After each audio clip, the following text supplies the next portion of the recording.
Hey Rob, Deadpool versus Batman. Fine, but I got places to be.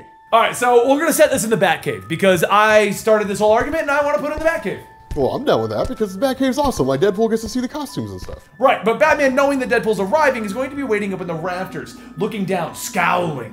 Well, that's awesome because Deadpool, I know, is going to be a huge fan of Batman. Like, I'm pretty excited. Well, that's a good thing because you're gonna see the Bat boot to the chest. Are you serious? Yeah, right into the computer screen. Okay, well, that doesn't even matter because Deadpool's going to have Pineapple Surprise. The fight's on. What's Pineapple Surprise? It's a grenade, man. Didn't you ever play Marvel vs. Capcom? Well, fine. I get to use a bulletproof cape. What are you, 12? No, I'm Batman. Whatever, man. One of us has to be an adult.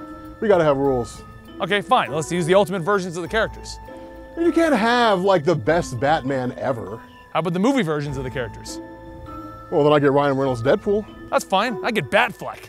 Well, that's fine, but that means we gotta start over again. Oh, man.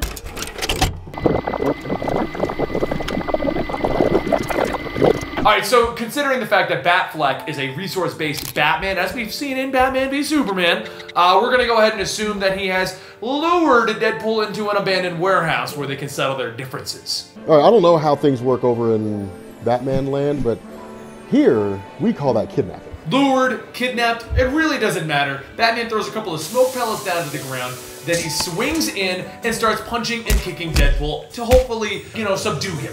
Okay, well, if we're talking about Ryan Reynolds' Deadpool, which we are, then let's just kind of consider the fact that he was doing flips and spins and all that kind of stuff in the air, so he's just gonna like flip and spin his way out of the smoke, and then he's not being, blinded by smoke or anything. The fight goes right back to where it was before. So, I mean, we're talking about Deadpool with his prodigious martial arts and combat skills is clearly going to overtake Batman. Okay, well then, during all the flips and spins, Batman threw a batarang that had glue tablets on it, locking Deadpool in place. So I'm gonna go ahead and say maybe his hand and his leg are glued to the ground now. Okay. Like, Batman can do that. All right, call me a little dangerous here, but in the moments that Deadpool has, he's just going to shave off that little layer of skin that has the glue attached to it and free himself again. I mean, sure, he'll be in pain. He'll be healing, but he'll be in pain. Things will be okay. All right, well, while you're shaving off layers of skin, which is apparently a thing that Deadpool can do, I mean, I'll give it to you. He's got a katana.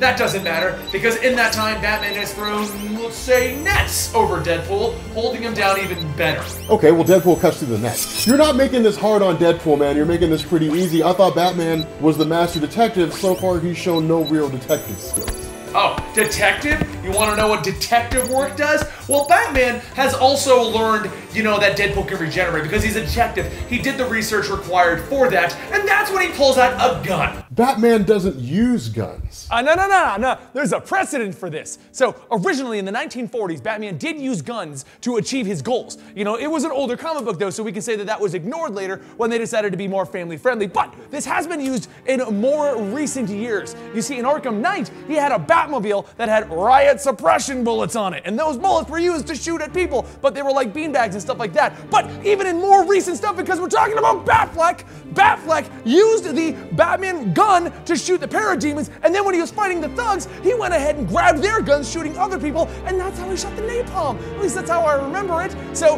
what I'm telling you is Batman can use guns as long as they're special ammo or somebody else has them. So you're telling me that you're gonna use firearms Yeah? on an immortal firearm expert? Yeah. Benny, you're so cute. Did you just slap me? Yeah. Weird, huh? You know what? It is weird. Almost as weird as you believing that Deadpool would stand a chance when Batman loaded up special explosive rounds. As we've seen in the past, when he realized that Solomon Grundy would heal, he knows that Deadpool's going to heal, using that detective work, Rob. So he launches an explosive round at Deadpool. Okay, well then Deadpool will just take that explosive round like a champ. Because Deadpool is amazing, he's gonna walk up on Batman, there goes Batman's gun.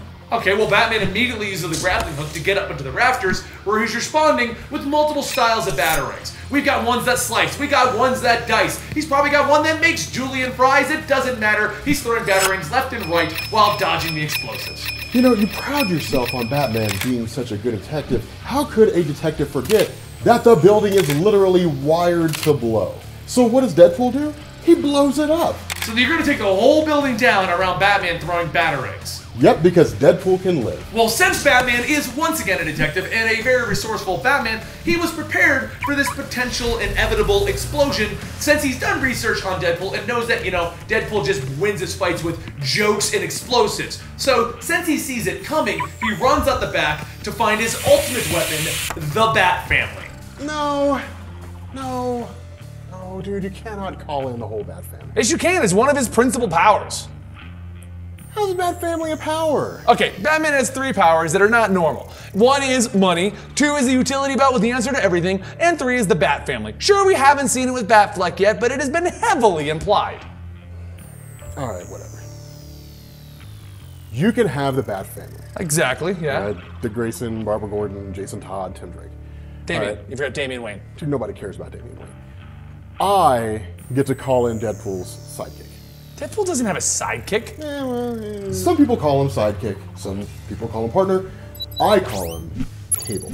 Cable, isn't that like the really old mutant that comes back from the future and just has some guns? You're just bringing more guns to a fight that I now have the entire Bat Family at. Aha, but see, Cable is an Omega level telepath. What does that mean? It means that Cable can use his telepathy to stop the brains of every member of the Bat Family from being able to allow their bodies to move. So now, you're all basically just locked in place. You can't go anywhere. Oh, Rob, but you're forgetting another member of the Bat Family, much like you just forgot Damien. Did you forget that the Bat Family technically includes Alfred? And Alfred is currently not sitting here on the outside with the rest of the Bat Family. No, he is in fact in the Bat Jet in his own little Alfred Batman costume, in which he has hacked into Cable's whole entire body slide technology and whisked him away. And that means that no one is holding the Bat Family in place.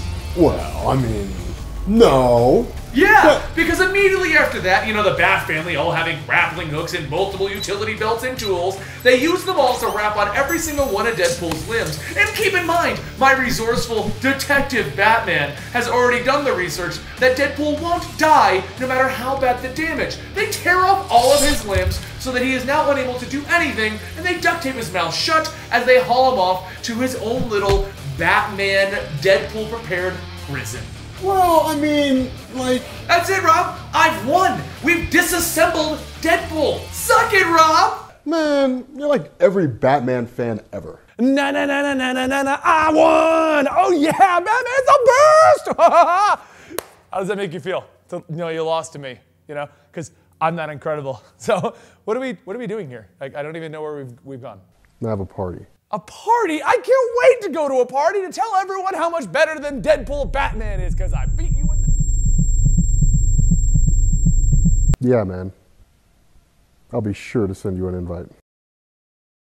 Thank you guys for joining us for the first episode of our mini-series where we just debate your favorite superheroes fighting it out. If you want to see an alternate ending to this that we had to film because Rob was whining, well, that's over on his channel. Yeah? No? That's true? I mean, it is kind of true. Yeah, exactly.